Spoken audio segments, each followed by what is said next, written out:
car sans la loi, le péché est mort. Là, c'est Paul qui le dit. C'est la loi. Si le péché, n'est-ce pas, est venu en existence et nous avons eu la connaissance du péché, c'est parce que la loi était là. Et s'il n'y avait pas la loi, on ne pouvait jamais parler du péché. Parce que la loi, vous savez, quand il y a une loi, il y a d'abord la curiosité. Les gens veulent savoir pourquoi on m'a interdit de ne pas faire ça. C'est comme une maman qui dit à l'enfant chaque matin, fiston, il ne faut pas arriver là-bas. Fiston, il ne faut pas monter là-bas. Fiston, il ne faut pas arriver là-bas.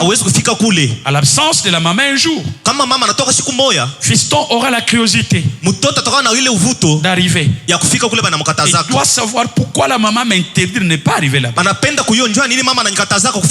La loi. Et quand il va arriver, il va voir que c'est pour ça que la maman m'interdisait pour ne pas arriver ici. Exactement, fiston.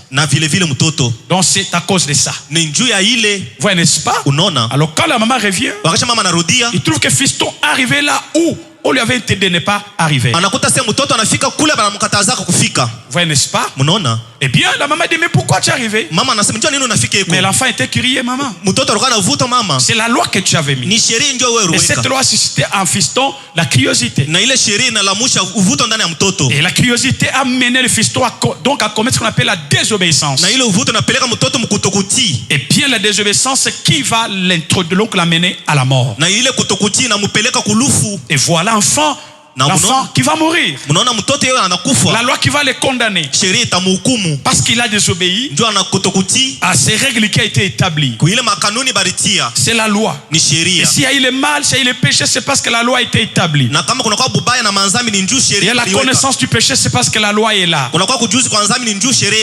S'il n'y a pas la loi, on ne peut jamais parler du mal ou du péché. Et la loi ne peut jamais nous sauver. La loi nous lie. Elle nous condamne. Elle nous bloque. Elle nous étouffe. La loi ne renferme aucune vertu du salut. Mais la loi a une seule vertu seulement de condamner quelqu'un. La loi est là pour vous détruire et vous tuer, vous condamner, vous clouer. On en a déjà tellement assez parlé. Je voulais vous exhorter parce qu'on a un autre programme ce matin. Très bien, je ne serai pas long. On en a déjà parlé. Et c'est ce que nous disons.